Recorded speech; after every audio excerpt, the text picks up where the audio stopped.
আমার খুব ইচ্ছা ছিল যে আমি এই 2 চাকায় একদিন সারা বাংলাদেশ ভ্রমণ করব।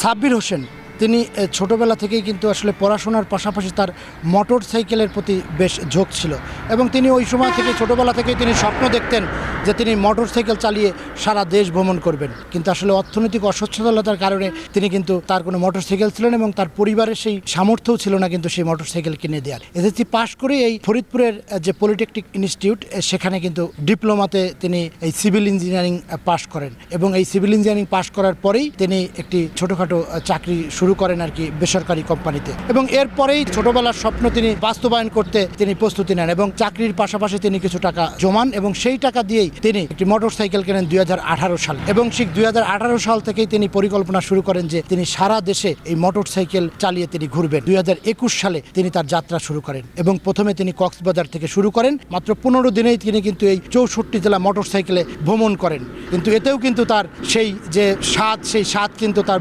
ইচ্ছা কিন্তু পূরণ হয়নি। নতুন করে তিনি চিন্তা করলেন এই 64 জেলায় নয়, আমি এবার সারা দেশের যে 495 উপজেলা আছে আমি পরিভ্রমণ করব। 495টি উপজেলায় তিনি ঘুরে বেড়ানোর উদ্দেশ্যে কিন্তু শুরু করেছেন তার এই যাত্রা এবং ইতিমধ্যেই তিনি 170টি উপজেলায় কিন্তু ভ্রমণ শেষ করেছেন। আজ আমরা কথা বলবো সেই সাব্বির হোসেনের সাথে। যখন ক্লাস 6-7-এ পড়তাম এই সময়টাতে আমি আসলে দেখতাম আমার বাবা বাসায় গাড়ি এনে রাখতেন।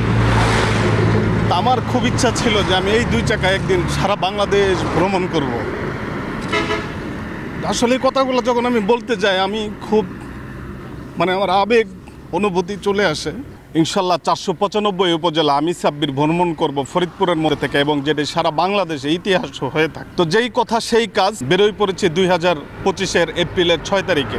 আপনি চাবেন বা করে ফেলবেন বিষয়টা এরকমের না। এখানে আপনার অনেক সাপোর্টের দরকার আছে। আপনার ফিনান্সিয়াল সাপোর্ট বলেন, আপনার সিকিউরিটি, আপনার নিজের সিকিউরিটির একটা ব্যাপার আছে। একটা ইচ্ছা আছে বাংলাদেশ থেকে এখন পর্যন্ত 2 চাকায় অনেক মানুষ ভ্রমণ করে, ভ্রমণ প্রিয় মানুষ, ভ্রমণ পিপাসু বলতে পারেন, যারা 2 চাকায় বাংলার ওপারেও ভ্রমণ করছে অনেক মানুষ আছে। তো আমার আসলে একটা ইচ্ছা ছিল, আমি সবসময় যে একটা কথা বলি, আপনি আগে আপনার নিজের দেশ ঘুরেন। কিসের লাদাখ, কিসের কাশ্মীর, আগে নিজের দেশ দেখ, নিজের দেশকে এক্সপ্লোর করেন। আমি খুব গর্ব নিয়ে আমি অহংকার করে বলতে পারবো আল্লাহ আমাকে 64 জেলা ভ্রমণ করাইছে। আমার 3টা স্লোগান আছে। নাম্বার 1, সবার আগে দেশ আমার বাংলাদেশ। নাম্বার 2, যত গতি তত ক্ষতি, আসুন আমরা নিয়ন্ত্রণ গতিতে গাড়ি চালাই। নাম্বার 3, আইনের জন্য নয় নিজের জন্য হেলমেট পরিধান করুন। আপনি সবসময় আইনকে ভয় পেয়ে আপনি হেলমেট পরবেন, আপনি আইনের জন্য সবসময় হেলমেট মাথায় দিবেন, আসলে বিষয়টা এরকমের না। সবচাইতে আপনার আগে যে বিষয়টা ইনশিওর করতে হবে সেটা হচ্ছে আপনার নিজের সিকিউরিটি। আপনি যে শুধু ঘুরবেন, শুধু গাড়ি চালাবেন, শুধু দেশটা দেখবেন, বিষয়টা এরকমের না। আমি মনে করি এটার পাশাপাশি আপনি এমন কিছু মানুষকে সচেতন করেন বা এমন কিছু কর্মকাণ্ড করেন যে জিনিসটা আপনার এই লাইফের সাথে সারা জীবন স্মরণীয় হয়ে থাকবে। মধ্যবিত্ত ঘরের সন্তান এই সাব্বির হোসেন তিনি কিন্তু 64টি জেলায় ভ্রমণ করেছেন।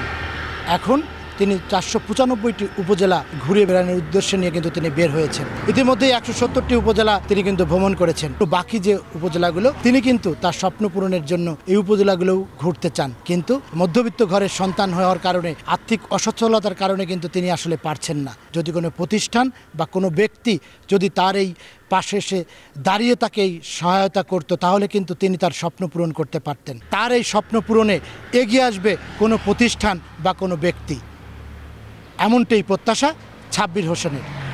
শিকদার সজল, সময় সংবাদ, ফরিদপুর।